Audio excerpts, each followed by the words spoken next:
Il est maintenant temps de présenter le docteur Robert Boulay.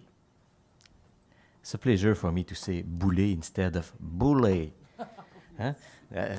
Richard Boulay with the E and Boulay with the AY. We're not brother, but we're somewhere in the older generation. Dr. Robert Boulay has just finished his term as president of the College of Family Physicians of Canada, so he is beginning, actually, as today, his term as past president of the college. I'm sure that many of you know Dr. Boulay or have met him during his many travels and appearances at the college functions in many different locations over the past year. Inspired by the leadership and the dedication that Canadian family doctors provide to their patients and communities on a daily basis, Dr. Boulay is a passionate advocate for family medicine. Very committed to medical education, he is also a medical educator and is involved in the Dalhousie Medical Education Program for the New Brunswick. Dr. Boulay has been a member of the College of Family Physicians of Canada since 1995. He served as the president of the New Brunswick College of Family Physicians from 2004 until 2006 and was a member of the CFPC National Board from 2002 to 2006. He has been a member of the National Executive Committee since 2007 and has served on numerous committees including the Primary Healthcare Steering Committee and the joint CFPC CME committee to explore the concept of primary care wait time benchmarks. Dr. Boulay practiced family medicine in Miramichi, New Brunswick. Today, he has kindly taken time from his schedule to share with us his thoughts about storytelling in family medicine. Bienvenue, Dr. Boulay.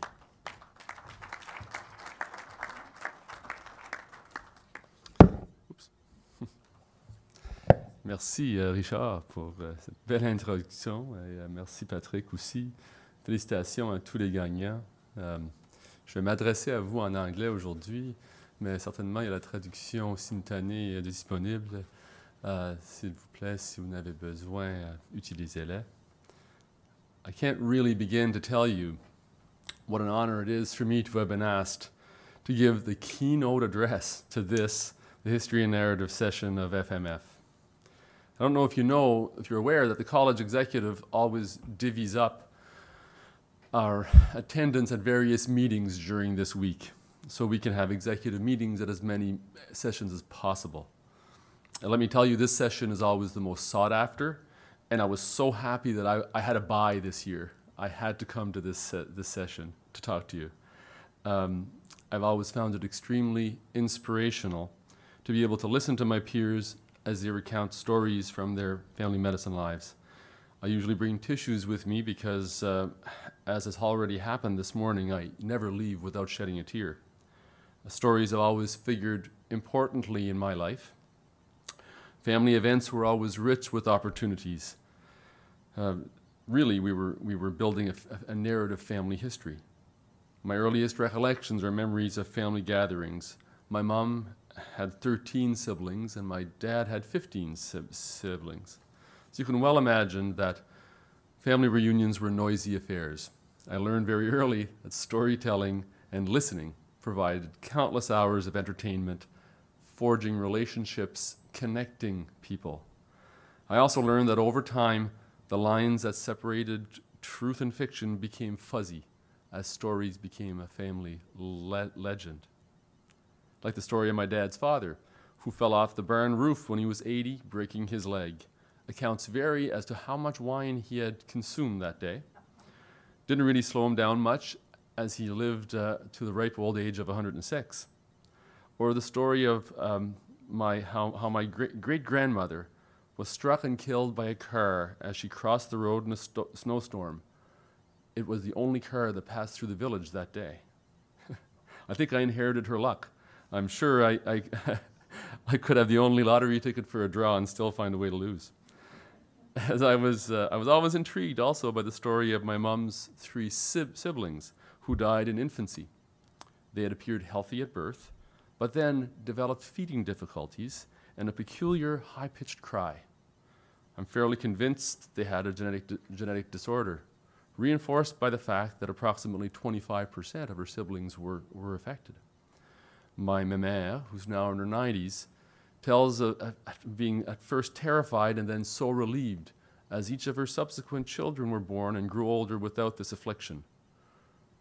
And also as her grandchildren were born and grew older without the affliction.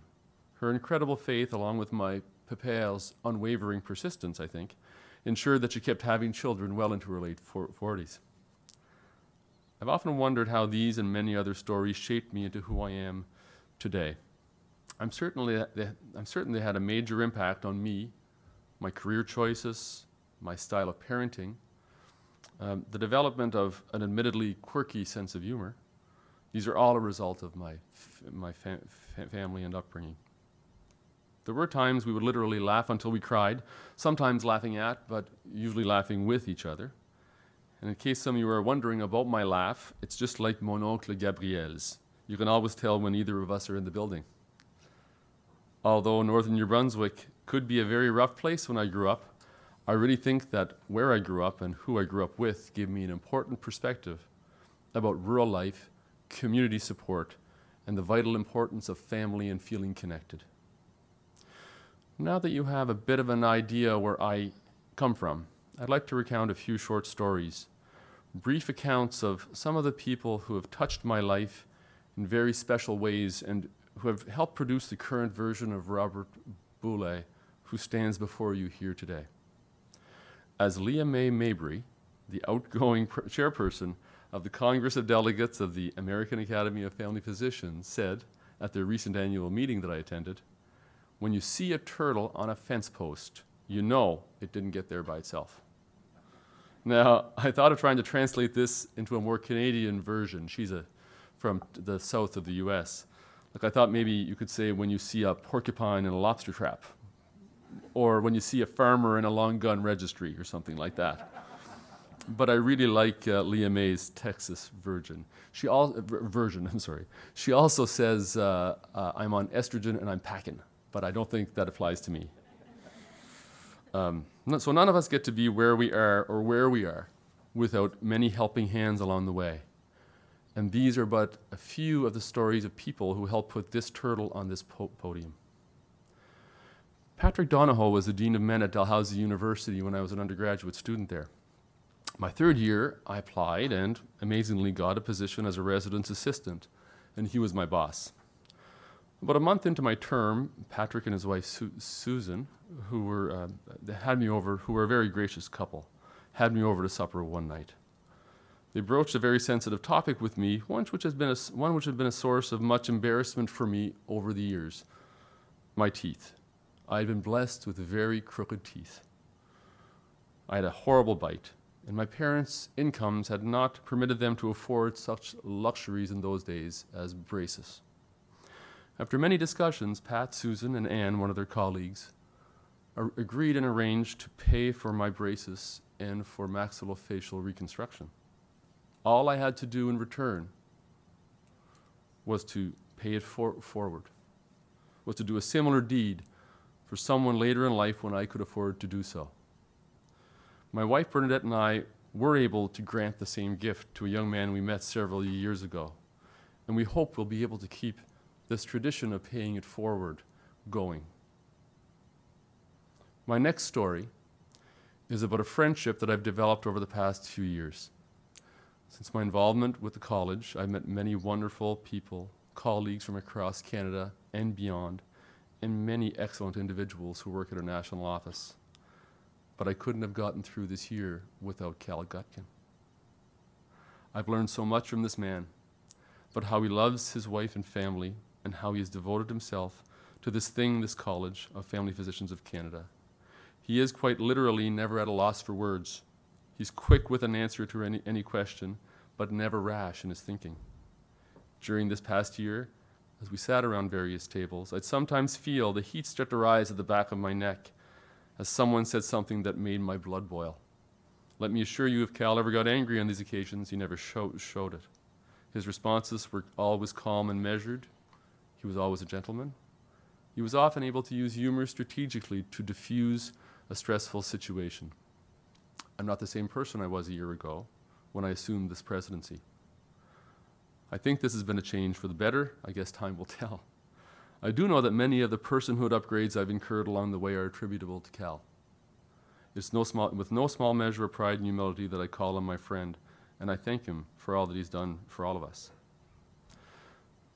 I'd now like to share a story with you that I wrote for many years ago, if you'll indulge me, about a house call that touched me deeply. I actually wrote it when, many years ago at Family Medicine Forum, I went to a session that was being given by Eric Kadesky from Vancouver on writing and the power of writing in family medicine. And I must say I've been back to those sessions almost every year. And I met Eric here on the way in the other day. And it was so nice to see him and to express to him my thanks personally for the inspiration he's given me. So the story I'd like to read to you is called First Kiss.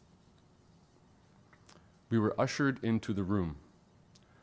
Late afternoon sunlight streamed into the makeshift bedroom. It had been their dining room, a place for family celebrations, now transformed into a shrine to the translucent form that barely made a bulge under the starched white sheets. She's resting now. Slow, shallow breaths, dry lips, withered skin.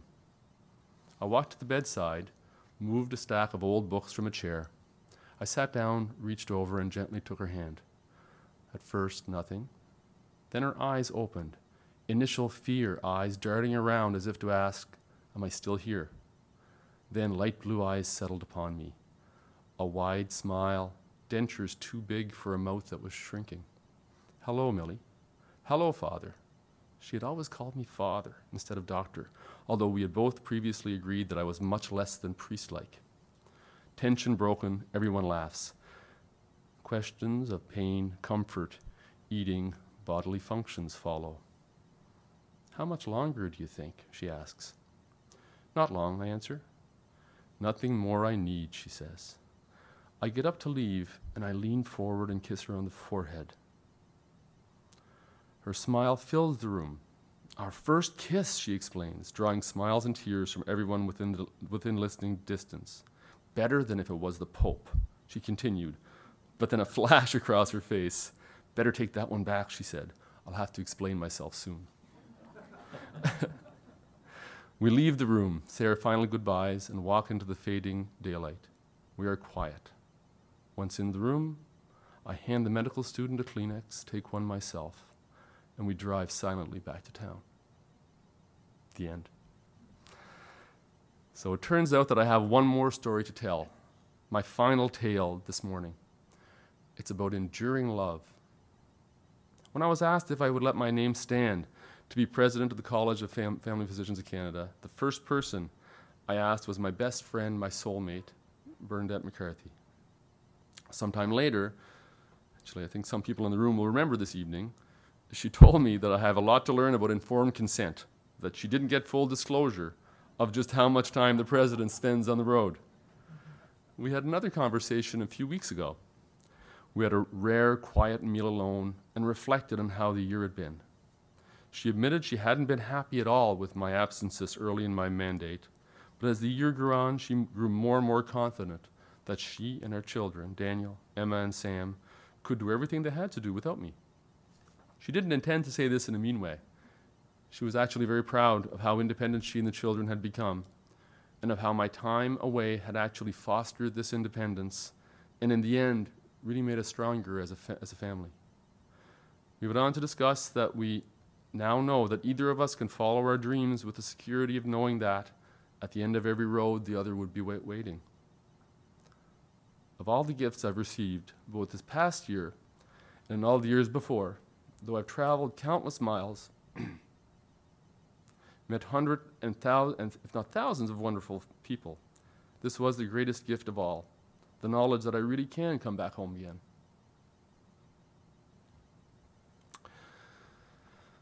In closing, I want to sincerely thank Dr. Bill Schrag and AMS for their support for the History and Narrative sessions and our awards, and to the college for giving all of us this wonderful opportunity to express our stories in family medicine. Thank you.